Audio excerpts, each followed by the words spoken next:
Well, this is exciting because we have both, I think, bathed, and I can only speak for myself, bathed and done our hair and shaved so that we could be a camera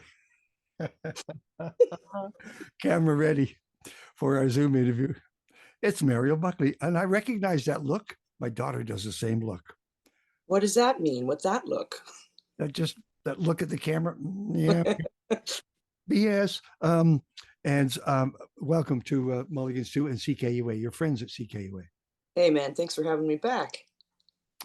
I took a look at the one sheet, by the way. I was just looking at and down the very bottom. It said CKUA second most played album of 2018, and then right below the number one album of 2018. Not bad. That I believe would be the TSN turning point, right there. That told you that people liked what you were doing. What a nice surprise. But we're not here to talk about 2018. Well, actually, we are. I got this line up here that I started to do credits and notes. I hope you're well, by the way. Nice to talk to you. Really nice. You too. Now, I've got these notes here. Everything, everywhere I used to be.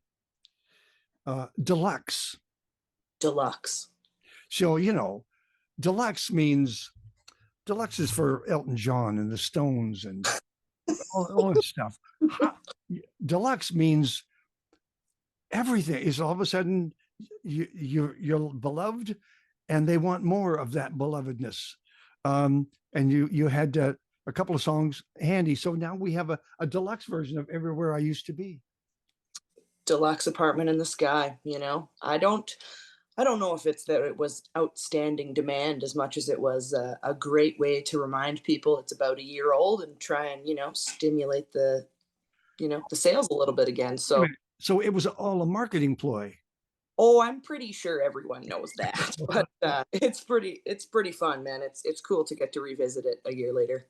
So they came to you at birthday cake and said, we need a couple of songs to do a deluxe version. And did you just happen to have a couple of songs? Yeah, we recorded those two during the same session. So they were done, right at the tail end, and then they just didn't make the cut. So they've just been sitting right waiting to come out. Well, you and I exchanged on-screen chat back and forth, and I said, yes, it's like they're like Runts of the Litter, and I love Runts of the Litter. And I knew it like the songs just like that. So for one reason or another, they didn't make the cut, make that first album, right? That's right. Yeah, mostly it was just that one of them is a waltz, and I already had a waltz or two. I think I have two waltzes on there, so I was just trying to be conscious of that. Is there a waltz content going on here? No, it's funny. I used to have that, and then I'm really in my Willie Nelson phase, and I'm like, man, this guy has like 10 waltzes a record. Like, no, there is no number or limit. So next time I won't put those limitations on myself, maybe. Okay, just to get us going, because I have permission. Let's play Prairie Town Dreams, one of the first songs. If we read it, if it's like my favorite marketing ploy is the movie Snakes on a Plane. God, I love the movie. If you know what Snakes on a Plane, well, you know what it is. That's a movie I want to see. It's Snakes on a Plane. This is Prairie Town Dreams. Is it really about Prairie Town Dreams? I guess yes and no. It's pretty it's a bit of a painting or a scenelet to, like, growing up on the prairies, which is kind of the whole sort of, MO of the record. I don't know if it's as much about my dreams as it is about dreaming of the past, which again is a pretty Mariel Buckley. It's a pretty standard trick that I use now, the nostalgic tint over everything. So yeah, it's more me dreaming about the past and where I kind of came from. Okay, let me play it for folks, okay? Yeah. Because this is Mulligan Stew. We have to play some tunes. It's a Saturday night, for Pete's sake. Get it to him. All right. This is Prairie Town Dreams, new from Mariel Buckley. So it begs a question. That's Everywhere I Used to Be, the deluxe version, and one of the two new tunes that will make you run out and buy this album again. Prairie Town Dreams. We'll have sad all the time in just a second, but you did reference looking back and writing about your life. When you've used up that well, Do you just start looking forward, or do you move it into present day? What, or can you still mine those dreams? Well, that's the kind of exciting spot I find myself in now, right? Is I've done these kind of two records that are very sort of personal looking back. And now I find myself writing for another record, and I'm really kind of trying to stimulate myself to try different things, to write differently, to look ahead, to look outside, to look within still, because that's obviously easiest for me. It's certainly, I think that it's helpful to move away from looking only at oneself, because I think you can get tunnel vision if you do that too much.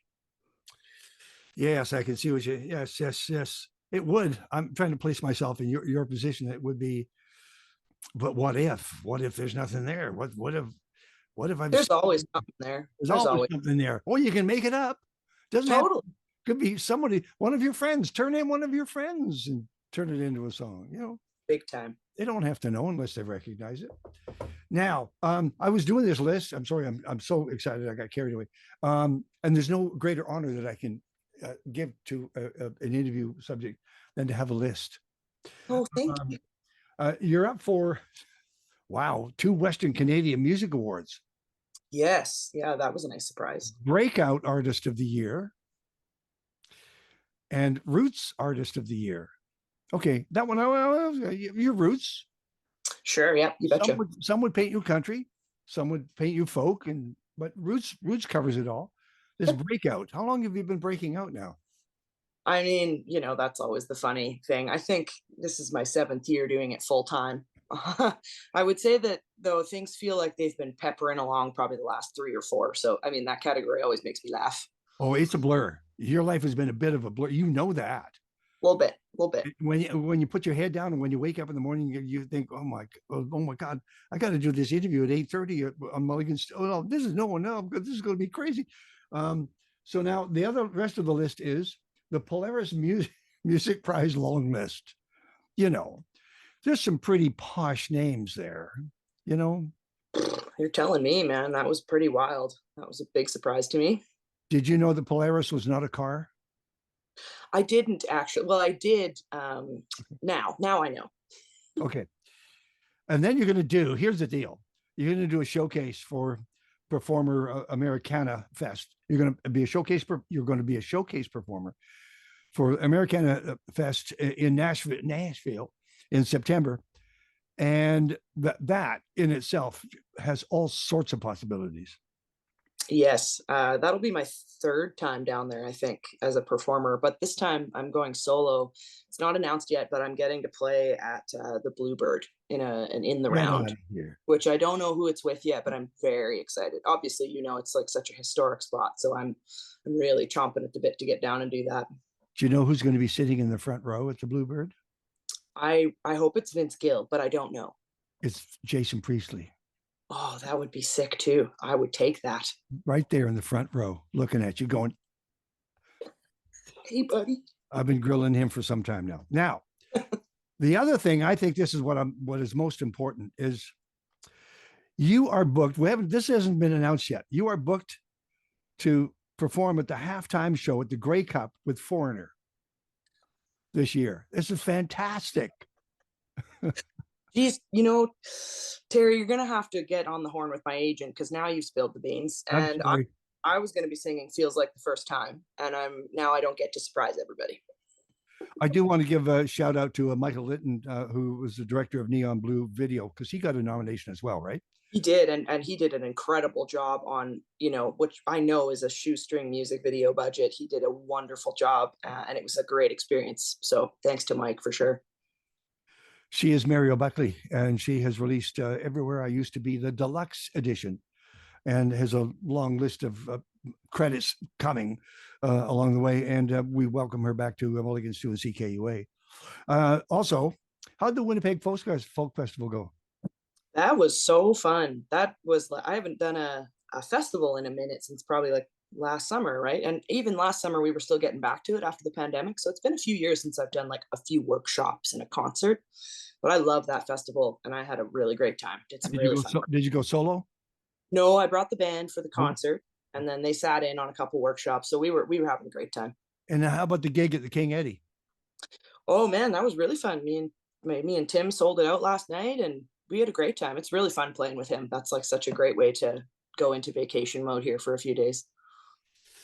So the first thing you do on vacation is talk to me. All right, never mind. It's okay. Well, you're a nice guy. What do you want? And you're coming, thank you, to the Edmonton Folk Festival. You betcha. Cheers to that coffee cup.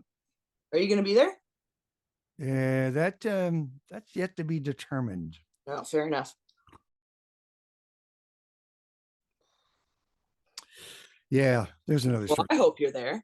Well, me too. Frankly, in my mind, I'm already there. I'm there. All right, so here's the deal.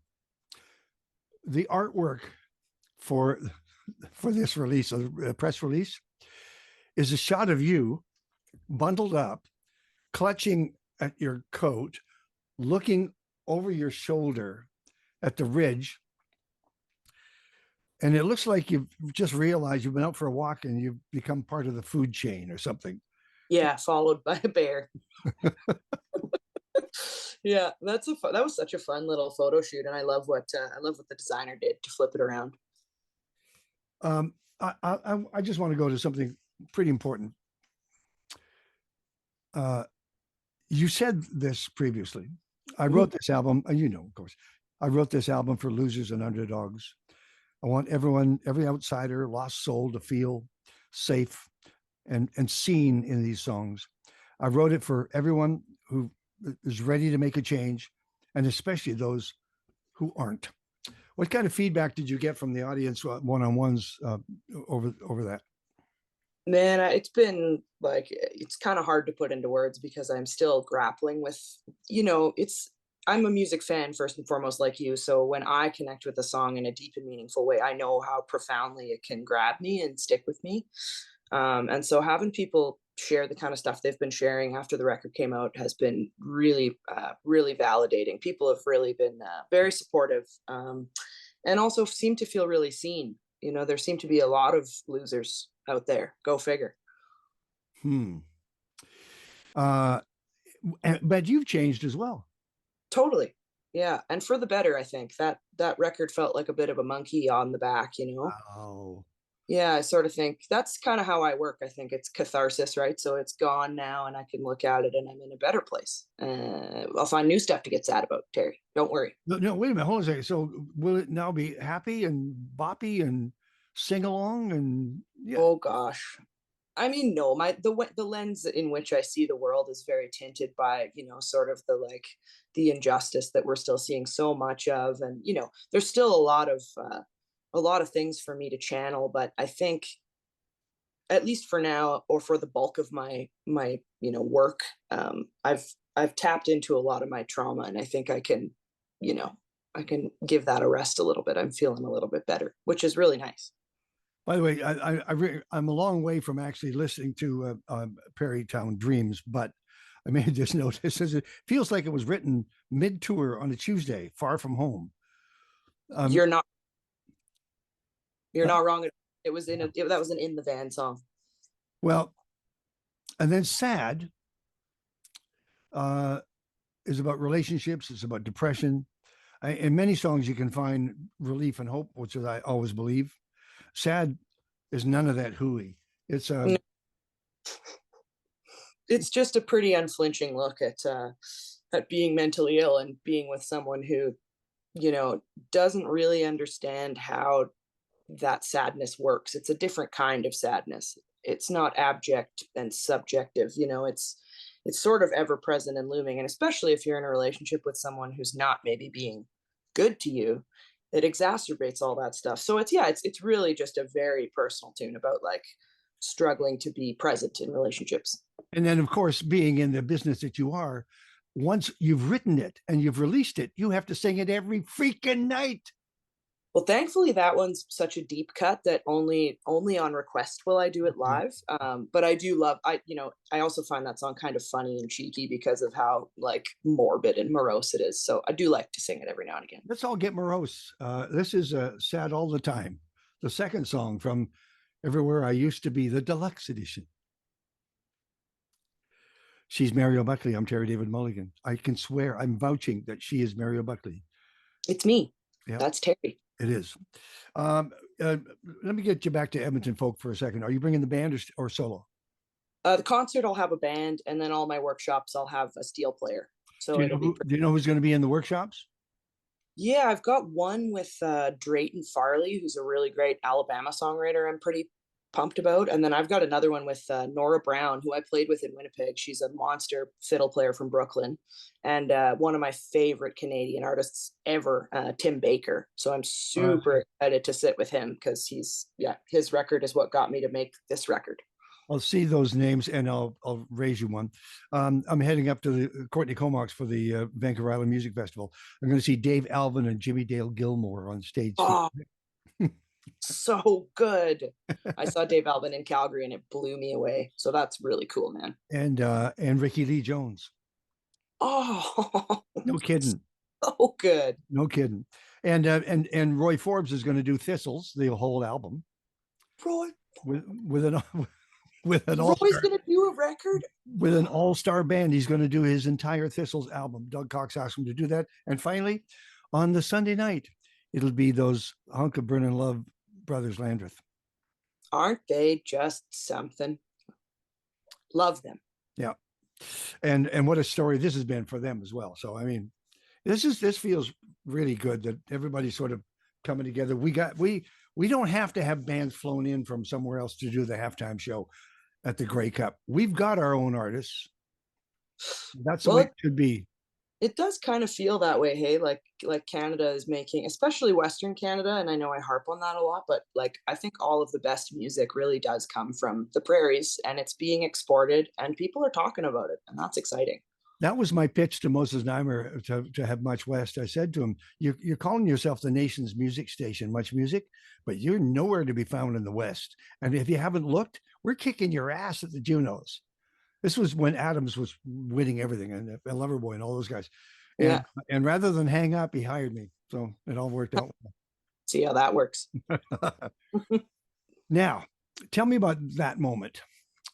When did you realize that it wasn't just a guitar and a microphone that you had control over, but it was your future and your life right smack dab in front of you?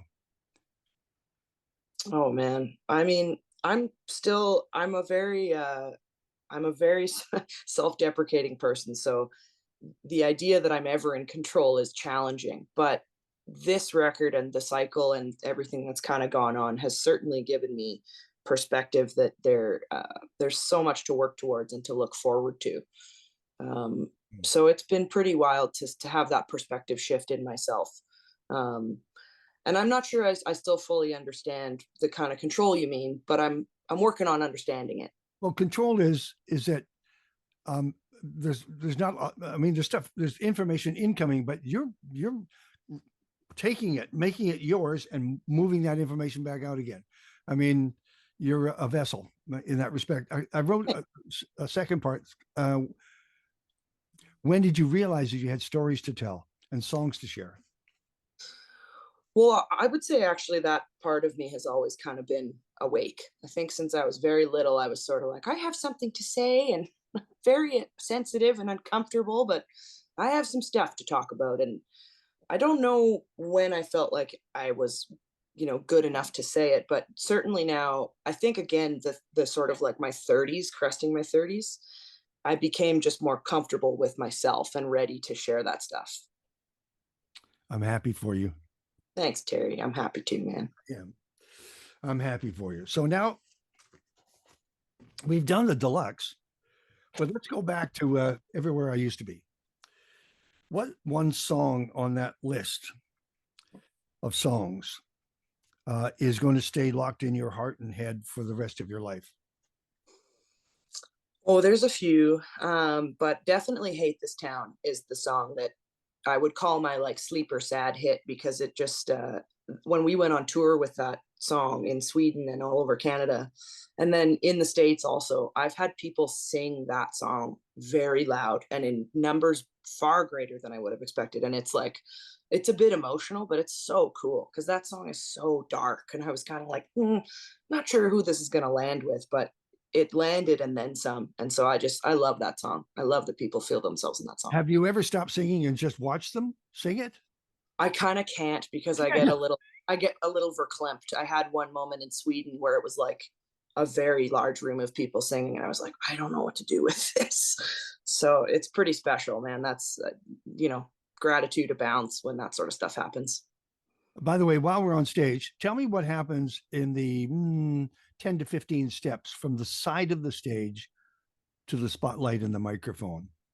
Is it a blur? What do you tell you? What's the conversation inside internally?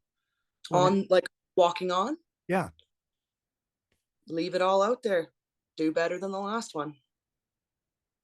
That's all it ever is. It's just, I love the sports mentality of performance, right? It's just like, get ready, get comfy, give her. And then if, you're only as good as your last show, try and do better every time. Give her. All right. So now the new tunes. Let's talk about new tunes for just a second. Yeah. Have you got a bag full? I do. I've got like 8 that I like. I've got about 20 that I hate, which means that they'll become 4 that I like. Or they'll be part of the next deluxe edition. Totally. And then I have, I'm going away today to do some vacationing and writing and amalgamating. And I've got like novels of notes in my phone to sift through and start building pieces. But I do have a few that I really like that I'm excited about. When you win that Grammy, what will you say in your acceptance speech? Oh, that's not fair. That's not fair at all. Because it's...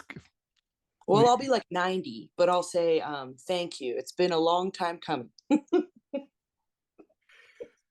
You know what was really cool about those last Grammys was Bonnie's moment. And people not knowing who she was. I mean, we got lipstick and fur and crap and spandex and BS and bullshit all over the place. And then she comes out with a freaking guitar. People are like, what's that? And lays it out. Oh, just crushes. And like to see, her as this long-standing musical figure just continue to be recognized for her musicianship and the caliber of her songs. I was just so pumped for her. And then to see the bros, Landreth, also kind of recognized alongside with them having written Made Up Mind or whatever. Unbelievable how cool that moment was for especially people like kind of close to the bros. Like we were all pretty, we were all checking on them and sending them love. And like, I still think they should be I hope they're still riding high on that because it's so cool. Yeah, because then they went to Australia to the blues festival and she was playing. Yes. I know. It's so cool, man. And there's also like a point in your career, I think, too, when, I mean, for them, it's like, it's amazing and it's popping off, but it's sort of like when you start to meet a couple of your heroes around at festivals and venues and stuff. And like on that tour this fall, I had the pleasure of meeting someone who I'm a very, very big fan of. And the people that will take the time to really be kind to you and like open their space and world to you and share information and be there for you, that's such an invaluable thing that happens at kind of the middle of your career. That's I'm really happy to see that for them, and it's kind of starting to happen for me too, so that's great. I'm seeing a lot of happiness here. Yeah, man, I'm feeling good. The cycle like beat me up really bad, and then now that I'm cresting out of the spring back into summer, we're seeing some shows again. Life feels pretty good. Has anybody asked you to act? God, no. I mean, I think my face would be too expressive. No, it's got nothing to do with the face. It's this heart and soul. And I spent years acting, and I know what it takes. And somebody's going to put a script in front of you that's just going to blow you away. Make me the Canadian Ryan Bingham. Make it happen. No, it's going to be a character that you know well. It might be a version of you, or someone that you know very, very, very well. But I'm telling you, there is a script being written now that will have your name on it. Oh, man. Well, frig, I wouldn't say no. Corby's even doing movies now. I liked his movie, Guitar Lessons. Did a great job. Maybe it'll be the sequel to Snakes on a Plane. I don't know. Snakes and tarantulas on a train. This is fantastic. And I thank you for the new music.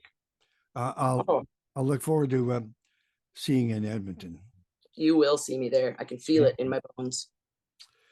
It's all of that and more. And who knows how this is all going to roll out for you. But I just think it's fantastic. Thanks, Terry. You've been really supportive to me, and so has CKUA. And I really, truly thank you guys so much for putting so much into me. It means a lot. She's Mariel Buckley. We're going to leave you with what other tune? One more tune. What do we play? Shoot. Can we do the duet with the brothers? Totally, you can. The Vince Gill, is it a Vince Gill song? Yes. Yeah. Nobody answers when I call your name. Nobody answers when I call your name. Oh, I love it. I love it. I love Me it. too. It's my we did that song every night on tour, and it was like damn man. I would kill to hear that live. Well, was it ever? By the way, if you want to do it in Edmonton, I'll do your harmony for you. I did bug them about singing it, so we'll see. Maybe that'll happen. Okay, fine. Thank you. Thanks, Terry.